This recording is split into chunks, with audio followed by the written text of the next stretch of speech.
резултат в 17-та минута от Дуспа.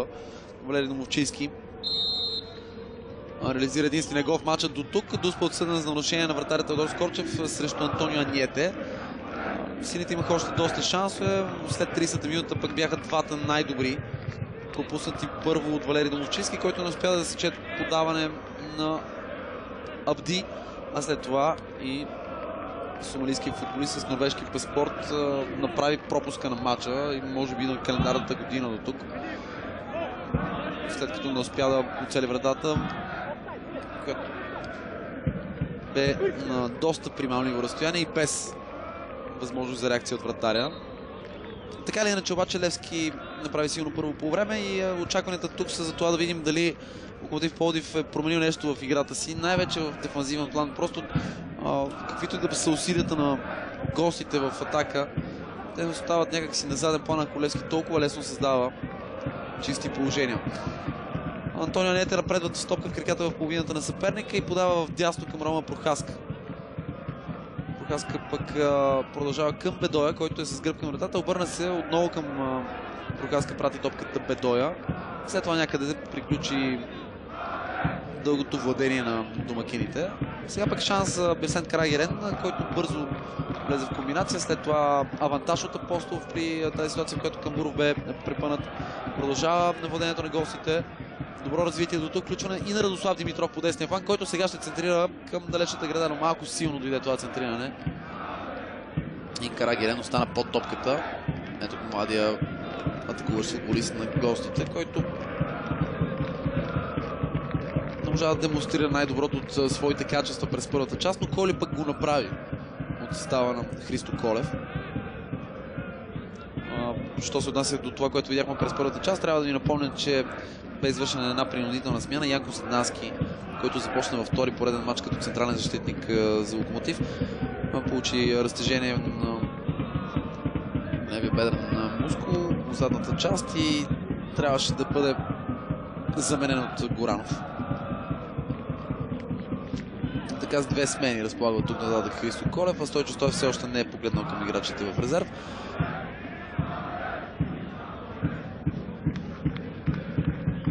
Левски ще има нужда обаче от много по-голяма ефективност в футбола, върху който са насочени всички усилия, които предстои, разбира се, в средата на последващата седмица, реванша срещу Лудогорец. Там няма да бъде толкова лесно създаването на добри ситуации за гол, за да могат да бъдат пропилявани толкова лесно. Сега хубав пас на Гаджев за Минев. Минев пуска успоредно топката към вратата и това е 2-0. Рома Прохаска в 48-та минута карва втори гол за силите. Чудесно развита атака и отново много статична отбраната на Локомотив Пловдив. Просто не реагира по никакъв начин. Разсечена първоначално от хубавото подаване на Владимир Гаджев за Веселин Минев, който наказателното поле пусна топката по тревата, успоредно остро, с което елиминира всякаква възможност за реакция. Гледаме отново начина, по който се получи двойното подаване между Гаджев и Прохаска. Тръгна на тегли отново на защитната линия и отново с закъснение.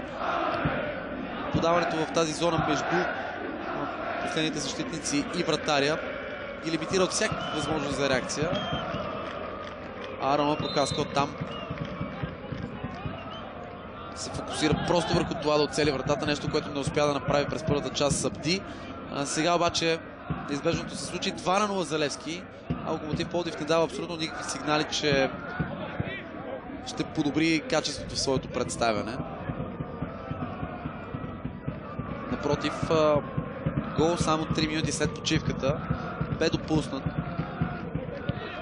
Левски може да запише една много убедителна победа.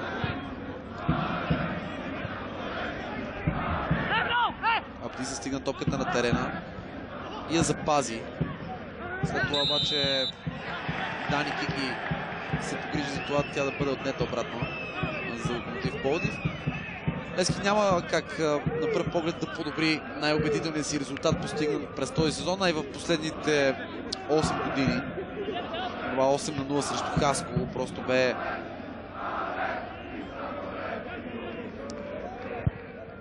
резултат от друго измерение, но с оглед на представянето на защита на Локомотив Пловдив, първо да трябва да преосмислят доста неща. Истински късмет за тях бе факта, че през първата част допуснаха само един гол. А развитието на този двубой дава възможност на Стойчо Стоев през второто по време да направи всякакви опити за импровизация в състава, за игрови схеми, за това да даде почивка на някои от основните си футболисти и изобщо да прави каквото си пожелае без кой знае колко да рискува, защото по всичко личи, че Левски има абсолютен контрол върху този двубой.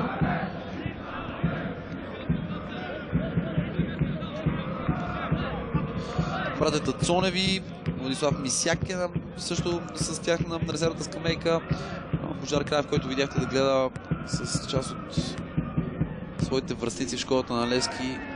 Двубоя е контузен. Мики Орачев е извън групата, между другото, друг млад футболист, който можеше да запише минути. Нямам информация за него здравословен проблем, но нищо чудно и такъв да има. Освен на тримата млади футболисти, които ви изборих, на резервната скамейка са още Гикевич, Нино и Стефан Велев, който между другото беше титуляр преди седмица. Сега нов шанс за Алиев Дино. Всъщност, макар с леко забавяне, има сигнал за засада. Абди си позволи да изрита топката далеч след този сигнал, но Стефан Апостолов е очевидно решил да не показва жълт картон към момента.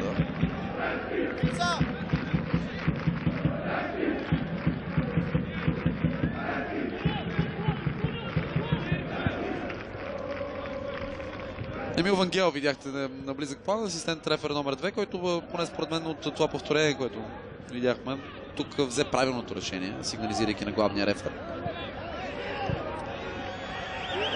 Левски ще търси още попадение във вратата на Локомотив Пловдив. Тодор Скорчев показва самочувствие и спокойствие. Прибра топката, въпреки връхлитащия съперников играч. Роман Прохаска вече, който до последно гонеше тази топка. Силно представяне на Прохаска днес, но това важи и за повечето играчи в синьо, в които играят с лекота и настроение. Също този доста беззъб вариант на Локомотив Пловдив. Вариант казвам като продукция, защото от този отбор видяхме мачове в двата полюса в общи линии. Имаше срещи, в които Локомотив Пловдив играеше много впечатляващо с оглед на своите възможности, на широчината на състава, която разбира се е ограничена до някаква степен с оглед на управленските промени и финансовата криза. Но пък може би някъде около средата на декември започнаха проблемните моменти за локомотивци. Още от загубата с 0-4 от своя съименник от София. Единственият проблясък бе онова 4-0 срещу Марек. И пак засада. Имаше някои спорни моменти при отсъдените засади през първото по време. Като например едно излизане очи в очи с вратаря на Абди. През второто обаче, когато атаките на Левски са вляво на вашите екрани и когато вече за втори или трети път му се налага на Емил Вангелов да се намесва, за сега виждаме 100% точност в неговите отсъждания.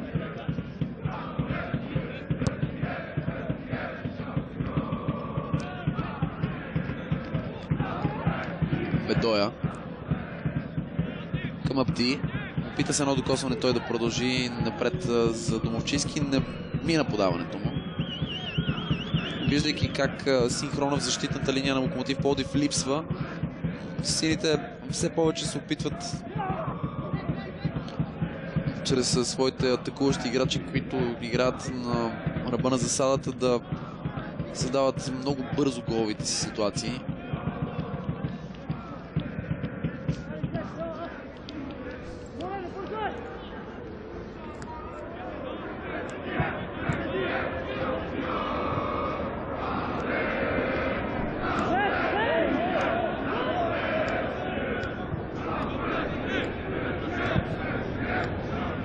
Анията се прибра сега по-близо до Гаджев, за да играе с топката. Целият отбор на Локомотив Пловдив в своята половина.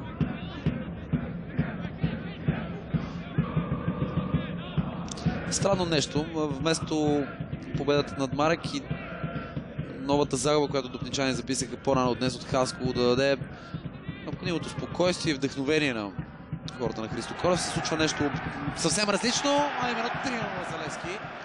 55-та минута Антонио Аниете бележи. Много бурна е радостта на Боян Юргачевич, вратаря, който ви представихме с любопитен видеоматериал в студийната програма преди матча, но е факт, че Антонио Аниете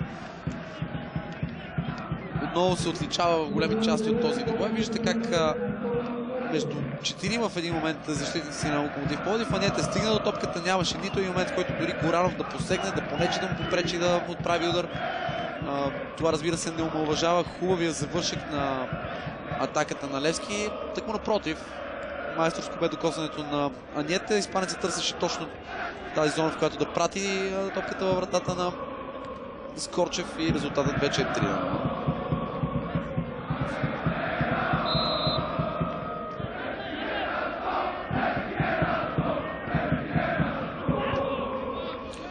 Може би твърде рано дойде момента, в който ви споменах, по-скоро ви споделих, че Левски трудно ще подобри рекордната си победа последните 8 години, дошла този сезон срещу Хасково. Локомотив Пловдив сериозно рискува с поведението си на терена. Обезверени, без настроение, без синхрон в отбранителните действия, включително. Струва ми се и без необходимата тактическа дисциплина днес се представят футболистите на Христо Колев. Очевидно темите, които вълнуват всички обичащи този класически за българския футбол клуб, с по-генерални, свързани с изобщо с бъдещето на тима и с неговото съществуване.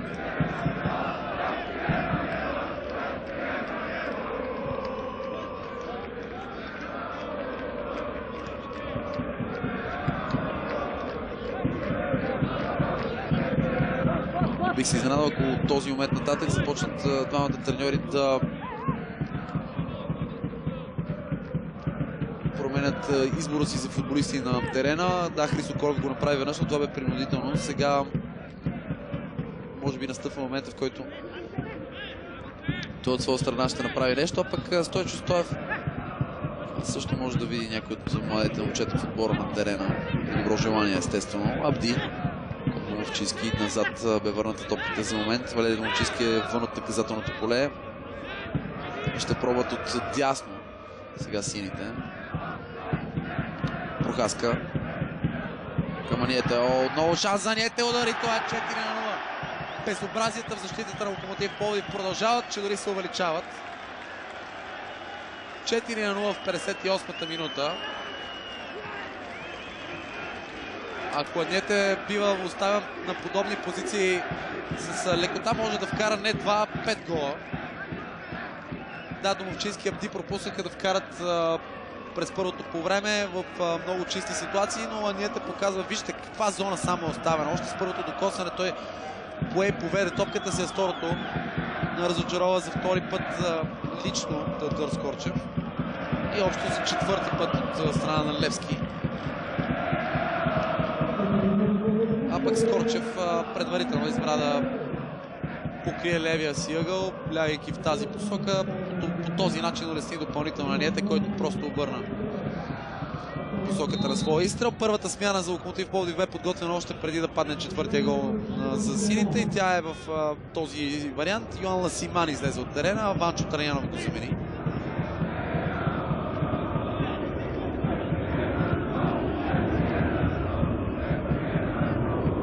Опитен футболист в средата на терена е необходим на Локомотив Пловдив, както и на всеки отбор.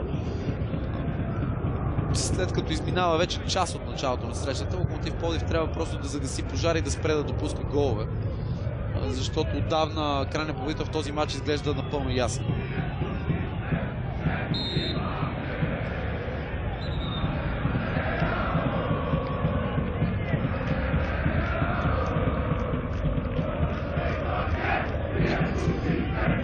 Както по-рано в коментара си ви казах, днес с началото на 26-я кръг започна, разбира се, анкетата ни за футболист на матча, която ще бъде традиционна за всеки един от двубоите в А група.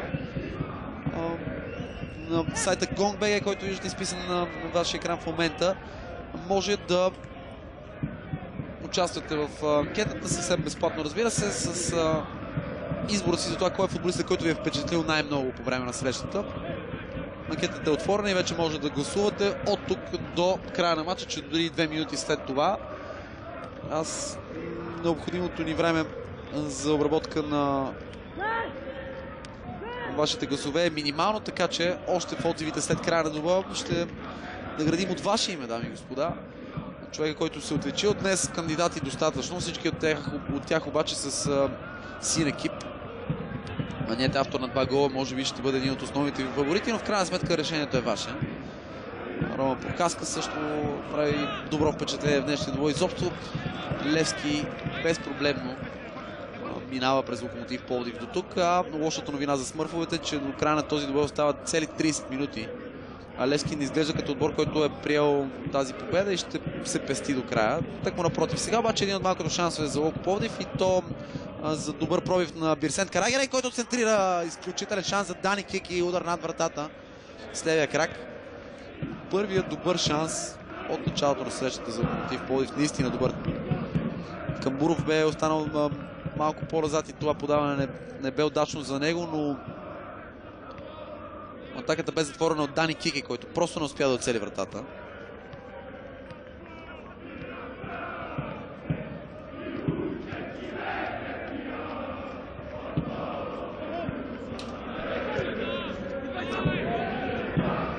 Седем души в един момент се озоваха в половината на Левски.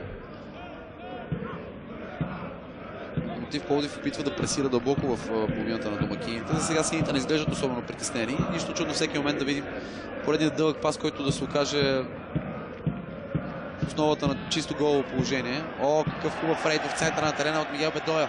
Последва малко дълго обаче подаване за Абди, който пак е в засада. И отново протестира. За награда за хубавия пробив преди малко на Бирсент Карагерен, обаче той е изваден от игра в 63-та минута. Ето на всеки момент ще бъде извършена тази смяна. Тя е факт. Преди това гледаме внимателно тук. И ако приемем, че тук е подаването, може би грешно решение на съдията Вангелов, първо в матча за него, но пак да кажем спорно. Тънка ситуация обаче при всички положения. С номер 14 виждате Кути Ръков, който замени Бирсент Карагерен.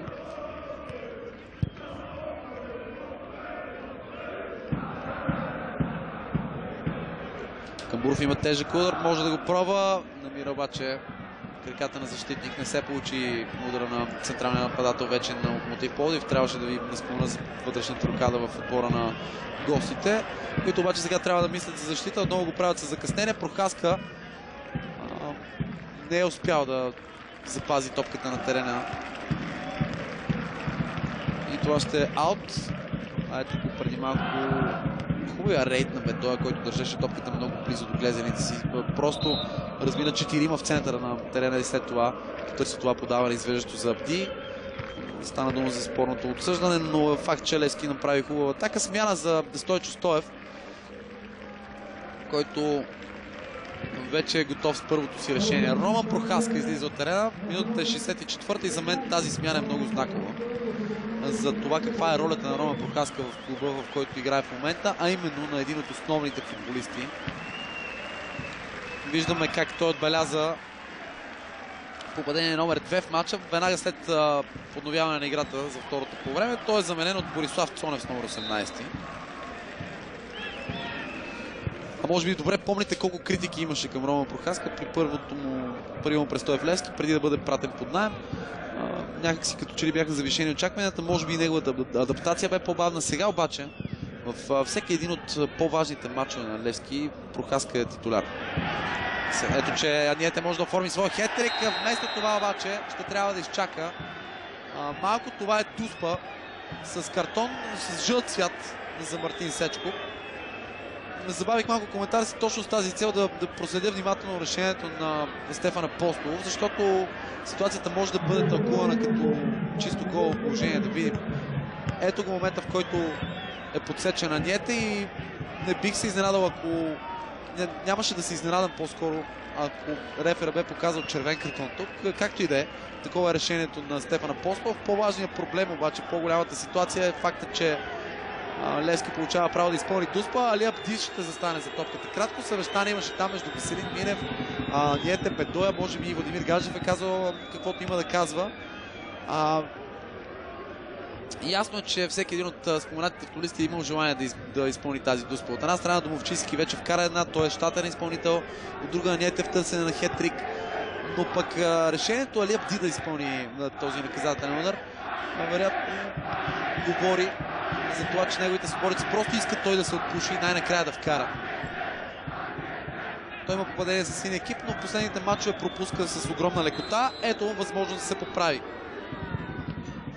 И сега не успява обаче Абди. Скорчев като че ли отклони топката в гредата. Пропуск на Али Абди в 66-та минута. Не е било писано явно днес Али Абди да отбележи.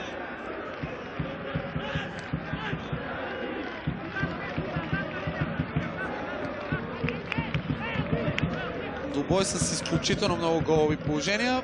Две Дуспи и разгром, който се очертава за Локомотив Пловдив. Ето как с едно късо изпълнение на корнер Локомотив Пловдив отново е хванат неподготвен.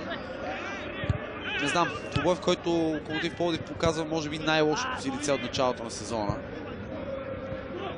Много притеснителни неща в играта на смърфовете.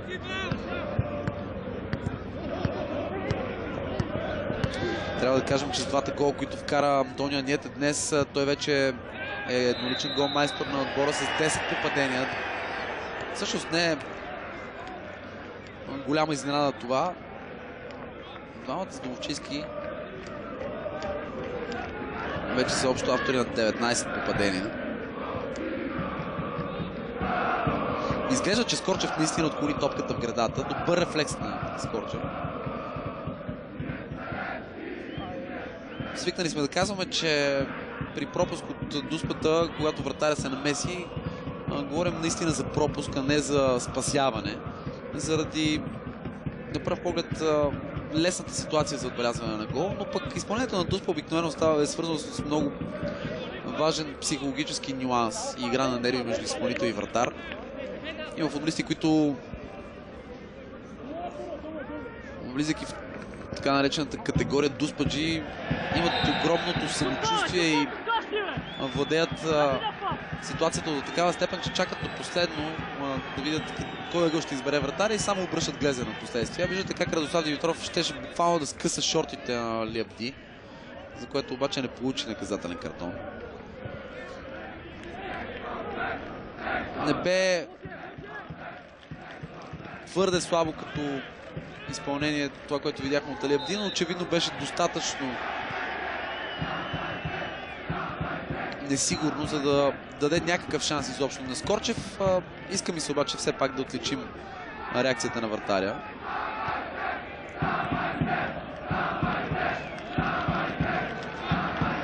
Кога ще спре Левски да атакува срещу немощния си съперник? Това вероятно се питат хората, които подкрепят Локомотив Пловдив, защото наистина е рядко да видиш двубой, в който резултатът да е толкова категоричен за един отбор и в същото време да е най-малкото, с което губещият тим да се отървава към момента. А днес случай е точно такъв. Локомотив Пловдив беше в един от тимовете в двубой с същия сценарий, но беше от другата страна. Само преди 4 дни в понеделник Локомотив Пловдив беше от страната на отбора, който печели с 4-0 и създава още половин дозина голови положения. Сценарий остана подобен, но сега горчивата част остава за пловдивския тим.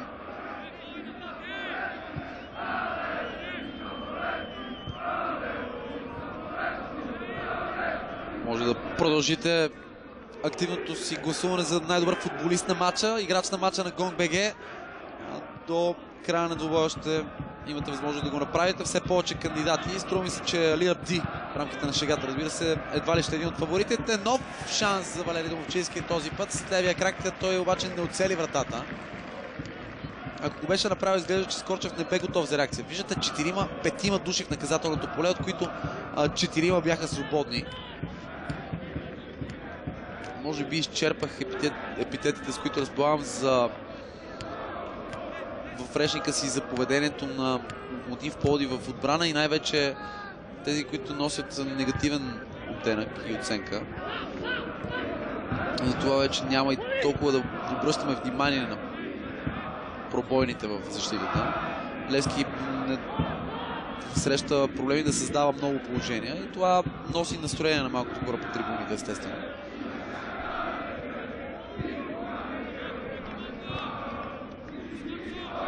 Виждам, че Емил Нино, румънският централен защитник, е близо до Стойчо Стоев, като кадър следи, разбира се, развитието на тази атака.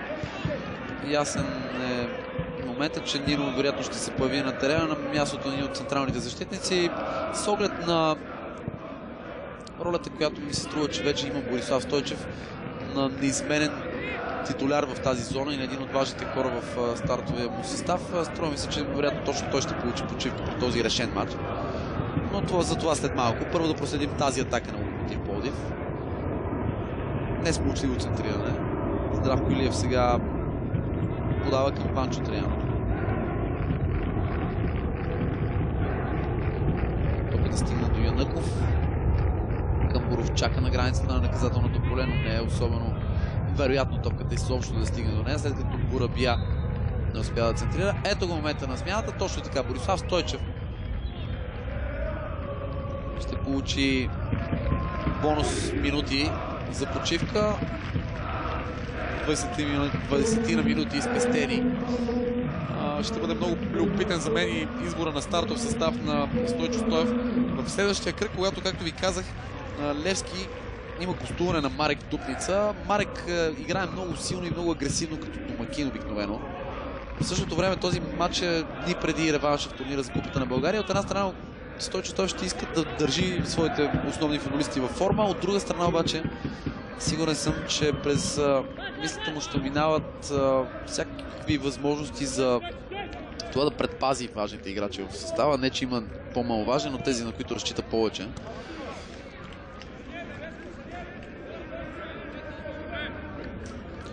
А пък дали Марек ще бъде обичайно агресивен в този двубой е друг въпрос, след като с 2 поредни загуби дупничани затвориха сами вратата, която бяха открехнали малко по-рано за отставане в А-група.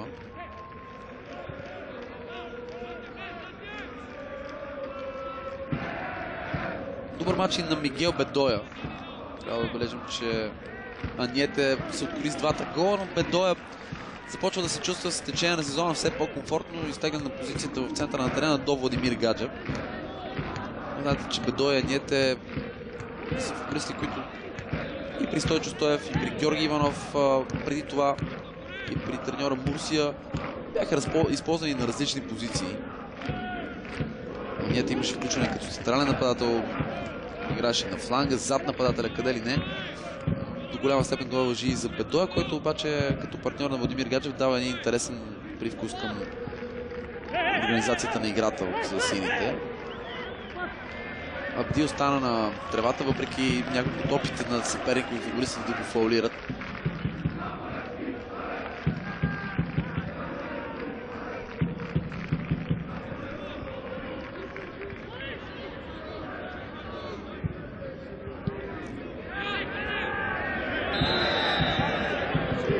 Но това е нарушение в полза на Левски. Не пряк се отборен удар, струва ми се бе отсъждането на Стефан Апостолов заради тази опасна игра. Сините продължават да не проявяват никаква милост към своя опонент.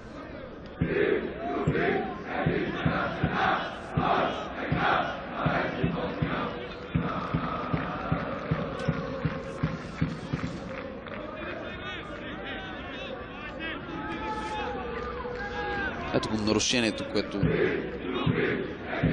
извърши Мехди Бурабия. Доста сериозна дистанция до вратата на Теодор Скорчев. В същото време 5 души в сини около топката, които да се подготвят за нещо заучено. Виждате, или по-скоро ще видите всеки момент, как двама от играчите на Левски са с гръб към вратата и закриват за видимостта на вратари хора от стената. Ето го изпълнението, наистина нещо красиво. Но Абди отново не успява да отбележи. Хубаво заучено изпълнение на свободен удар.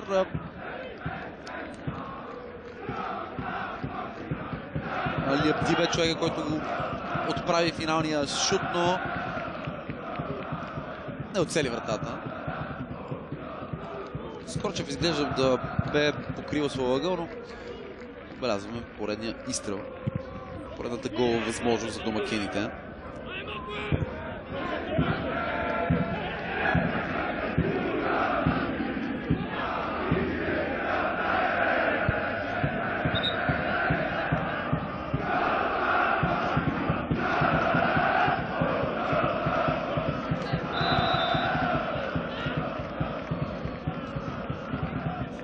Две смени са извършили Стоев и Колев, така че ще видим още вероятно двама футболисти на терена до края на срещата, а той ще дойде след, грубо казано, 15 минути. Естествено, вероятно малко повече.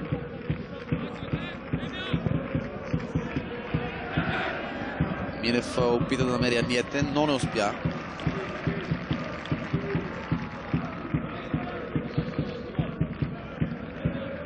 Една корекция естествено трябва да направят тук, добавяйки тази принудителна смяна през първото по време на Горанов на мястото на Сандански. Всъщност Христо Колев извърши трите си смени.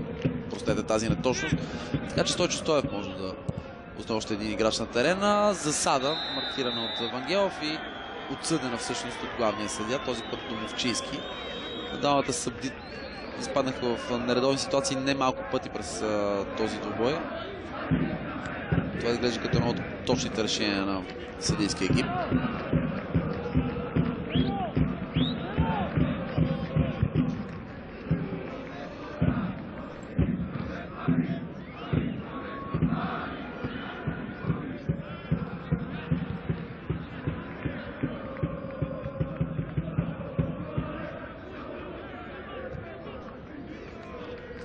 Сега атака за Локомотив Пловдив, която може да бъде любопитна. Отново разочарование в края на малкото атакуващи действия на пловдивчани. И тъй като на няколко пъти ви казах какво предстои за Левски следващия кръг, да ви припомня с кого играем Локомотив Пловдив в 27-я кръг. А именно с Черно море Варна. Нещо, което само ни напомня факта, че пловдивчани и варненци ще се срещнат още веднъж само няколко дни по-късно в своя реванш от полуфиналната фаза, но там Локомотив Пловдив загуби толкова тежко в първия двой на Тича, че шансовете изглеждат минимални в реванша. По-скоро шампионатният двой ще бъде любопитен. Той ще се изиграе в Пловдив между Локомотив и Черно море. Няколко дни по-късно там ще играят тимовете и в реванша за купата, но Черно море изглежда твърде близо до финала.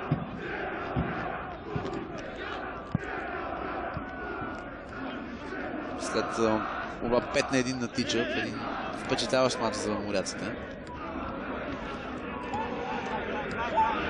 Боробя искаше да мине между двама, не успя да го направи, не си спечели и нарушение естествено. Такова бе извършено след това от Вълчев, който игра с топката демонстративно след съдийски сигнал. Това се случва за втори или трети път в този двубой от различни футболисти на терена, но не виждаме жълт картон. Ето как тук Мехди Боробя всъщност, въпреки че претендираше за нарушение, бе човека, който извърши такова. Хванал се стабилно за екипировката на съперник на Емен Белуит.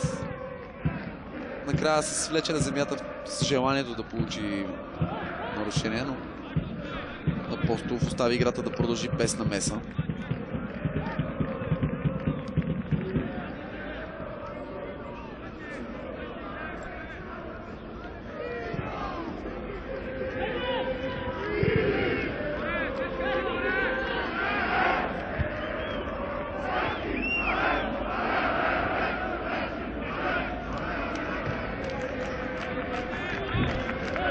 Струва ми се, че всеки момент ще видим и последната смяна за Левски. Ще видим още един млад играч, освен този, който виждате в кадър сега.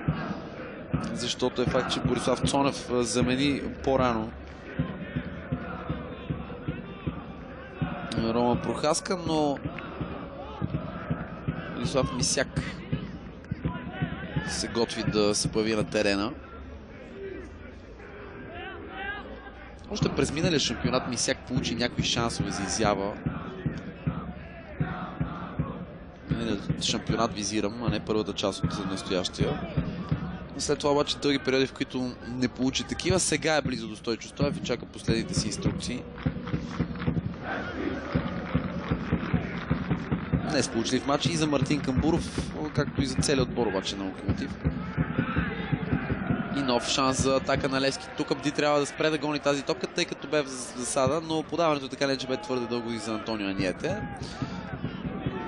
Сами виждате, не е нужно да ви напомням, че може да гласувате за играч на матча на gong.bg, с което ще му осигурите една допълнителна награда. А Али Абди е човека, който напуска терена, направи всичко, каквото се иска от него Абди по отношение на желание за това да отбележи. Така и не успя обаче да го направи. Днес определено нямаше ден. Дали това обаче е свързано с спортния шанс днес или с някакъв по-траен белег за липса на решителност в завършващата фаза и на качество е друг въпрос и Стойчо Стоев знае по-добре отговора му.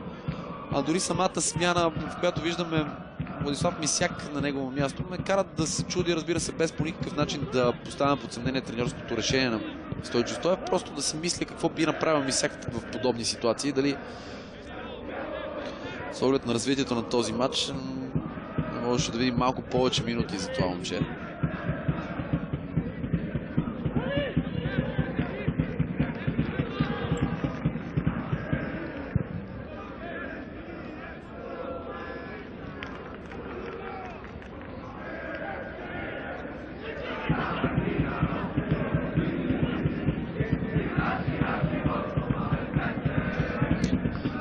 Присъствието на Ванчо Траянов не промени кой знае колко хода на двубоя. Да, може би Локомотив Пловдив през второто по време, след четвъртия гол, който бе допуснат, успя на няколко пъти да задържи малко по-дълго топката в своя владение, но нищо повече от това.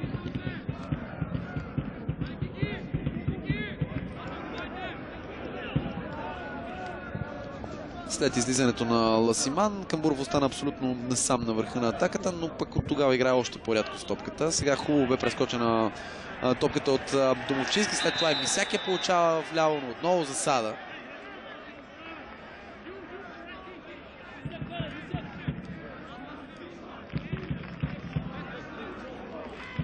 Може би с една идея спадна настъплението, с което Левски атакуваше допреди минути. Да, само за секунда Мисяк успя да се прибере в редовна позиция, но вече бе късно, защото момента на подаването вече беше минал.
Дълъг период, с който Локомотив Пловдив, да кажем, опитва да владее трайно топката. Чак сега обаче тя е в половината на Левски и добра ситуация. 4 срещу 4 близо до наказателното поле. Много лош пас на Камбуров. Все пак включването на Здравко Илиев оставя топката в владение на гостите. Трудно ще ми е да ви обясня какво бе това като решение от Дани Кики.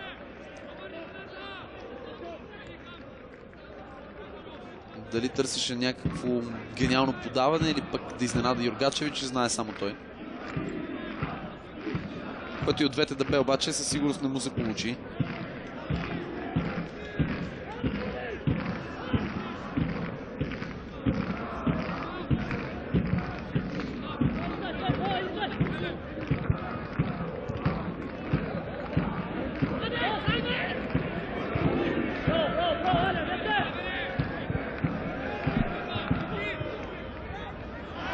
Сега обаче засада няма. Аньете е близо до своя хеттрик и го постига.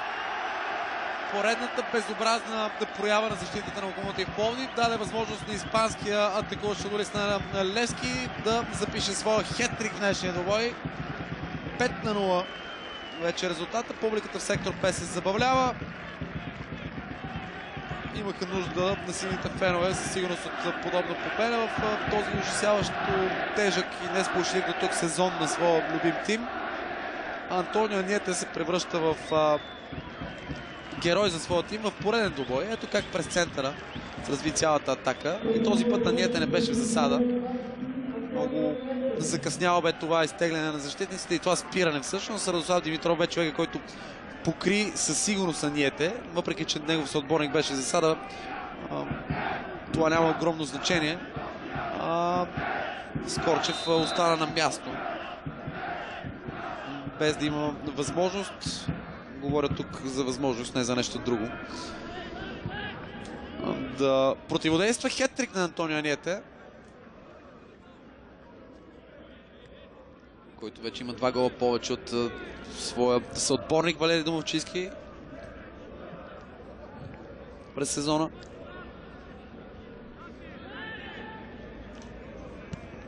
И струва ми се, че в анкетата на Гонка БГ той ще бъде много вероятният победител с хеттрик. Просто бих се изненадал при друго развитие, но решението е във вас, дами и господа, пред телевизионните екрани. Не повече от няколко секунди са необходими, за да гласувате на сайта.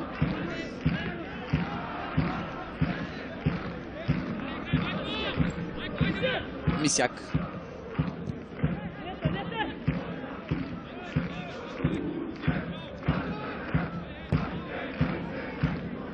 Дали факта, че се стигна до 5 гол за Левски и остават по-малко от 5 минути до края на редовните минути от този двубой, няма да успокои най-накрая домакините и да ги накарат просто да доиграят матча. Изглежда не. Напротив, Аньете получава подаване, не успя да владее достатъчно добре топката, създава леко напрежение между бранители и вратар на Локомотив Пловдив, но не излезе в ситуация, в която да вкара своя 4-ти гол. Това вече би било наистина впечатляващо. Днес анонсирах, че трябва да следим малко по-внимателно действията на Мартин Камбуров заради неговата богата история на попадения в вратата на Левски. С 3 различни отбора той е вкарал общо 11 гола. Но не успя да спази тази своя традиция. Аньете се превърна в героя на матча, струва ми се, с своя хетрик и с чудесната си игра.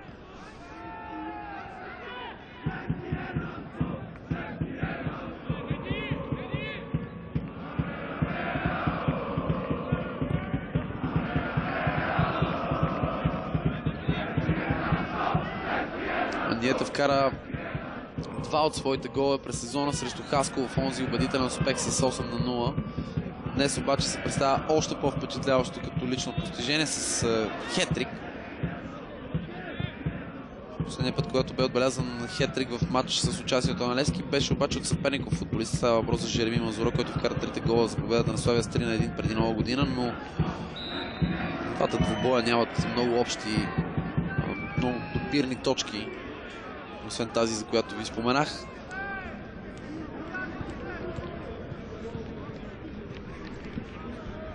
Дани Кики има някакъв проблем, а Локомотив Пловдив може да влезе в една любопитна ситуация, в която да бави времето в края на този двубой.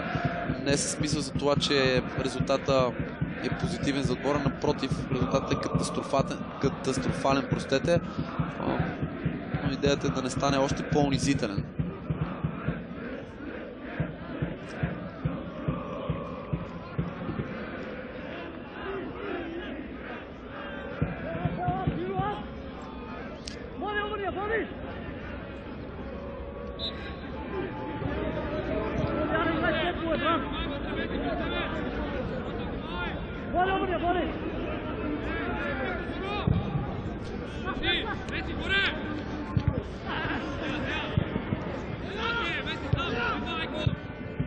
Шестима души в синьо бяха дълбоко в половината на Локомотив Пловдив, опитвайки се да отнемат топката и да вкарат гол номер 6. Вместо това обаче Локомотив успя да изнесе освиркване от Мартин Камбуров от публиката на Левски. Той обаче игра самостоятелно и загуби топката.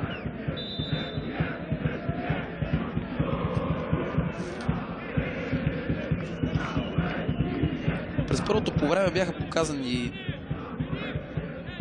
3 жълти картона на футболисти на Локомотив Пловдив. Към момента те вече са 4. В същото време обаче това по никакъв начин не говори за твърде голяма агресия от дефанзивен план. Напомням ви за това, че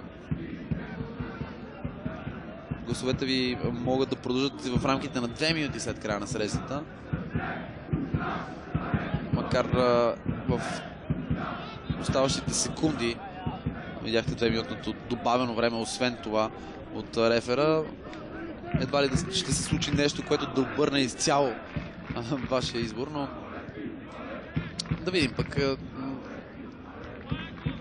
Най-сериозната промяна, която може да се случи, най-вероятно да видим 6-ти гол за Левски, ако естествено нещата продължават да се развиват така. Докато обаче в владение на гостите, ако проявят достатъчно разум, би трябвало да не допускат повече попадения в тази среща. Една от мини битките, които може да води Левски до края на сезона в шампионата, говорим, разбира се, за това първо място във втората шестица или общо 7 в класирането с Черноморе. Другият отбор, който така се откъснал малко по-сериозно от останалите. В това отношение изглежда, че Левски няма да отстъпи позиции след този кръг. Черноморе е домакин на Славия в този кръг. В неделя двубой, който може да гледате също. Сините ще добавят още 3 точки към аванси пред моряците в този момент, защото Стефан Апостолов направи нещо много любопитно. Насвири края преди да изтекат двете добавени минути. Левски не срещна абсолютно никаква съпротива от Локомотив Пловдив. В 17-та минута бе гол на Валери Домовчийски, който даде старт на голото шоу на Георги Аспарухов от Дуспа. Много пропуски, но и още 4 гола през второто по време. Прохаска вкара след почивката за 2-0, но Аниете се превърна в главно действащо лице с своя хетрик, който стартира в 55-та минута и завърши в края на двобоя.